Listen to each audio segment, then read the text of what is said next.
Okay जी, अस्सलाम वालेकुम। आज सुबह सुबह मैंने मसूद लोहार साहब की एक पोस्ट देखी जिसमें उन्होंने बड़ा एक अच्छा आइडिया दिया है कि आपके घर में बहुत सारे ऐसे कपड़े होते हैं जो आप नहीं पहनते और वो पहनने के बिल्कुल लायक होते हैं। बाज़ औक़ात ब्रांडेड कपड़े भी होते हैं आपके पास जो कि पड़े पड़े आपकी अलमारियों में पड़े रहते हैं और उनको इस्तेमाल नहीं होता और ना ही आप करते हैं।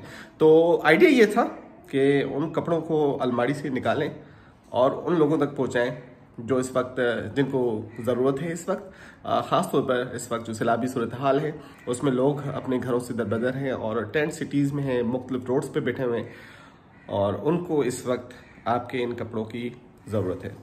तो आज मैं, मेरी मिसेस और मेरे बच्चे, हम सब ने ऑपरेशन किया है और अपनी अलमारियों से वो कपड़े निकाले हैं जो कि हम देने चाहेंगे लेटर ऑन। सो चले स्टार्ट करते हैं कुछ ऑपरेशन। So मुझे दीजिए क्या हेल्प करे, she is helping me out in taking this all clothes out from the अलमारी। और आप ये देखते हैं कि हमने ये कुछ कपड़े जो हैं वो निकाले हैं अपनी अलमारी से जो हम नहीं पहनते और अब इनको हम अच्छे से प्रेस करके और मुतासिन तक पहुंचाएंगे।